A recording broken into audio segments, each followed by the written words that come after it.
India যে বিশ্ব সেরা তা তারা আবারও প্রমাণ করলেন। তারা পরপর দুটি সিরিজ হারের পর দেখা পেলেন সেই কাঙ্ক্ষিত জয়ের।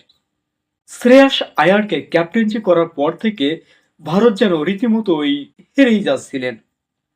সে কাঙ্ক্ষিত জয় দেখতে পেলেন আজকে।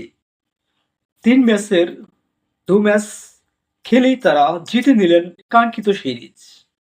1 ম্যাচ হাতে রেখে জিম্বাবুয়েকে ডমিনেট করে তারা যেন জিতে গেল সেই কাঙ্ক্ষিত জয়। ভারত যে সেরাদের সেরা, তারা যে ডিফেন্ডিং চ্যাম্পিয়ন সেটা আবারও প্রমাণ করে দেখালেন। কি খেলাটাই না দেখালেন তারা। আজকে 220 রানের টার্গেট দিয়েছিল জিম্বাবুয়েকে।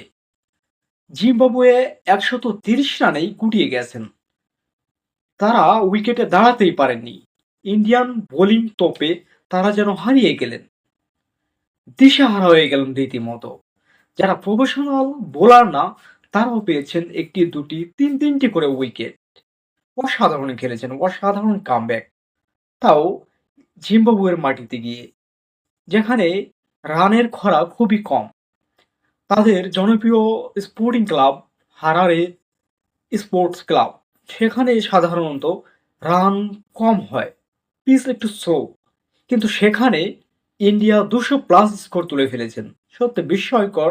এবং সেই সাথে জিম্বাবুয়েকে হারিয়ে তারা টানা দুটি সিরিজ হারের পর জিম্বাবুয়ের মাটিতে তারা দেখা পেলেন কাঙ্ক্ষিত জয়ের, যা সত্যি অসাধারণ। তারা যে ডিফেন্ডিং চ্যাম্পিয়ন তা প্রমাণ করে দেখালেন।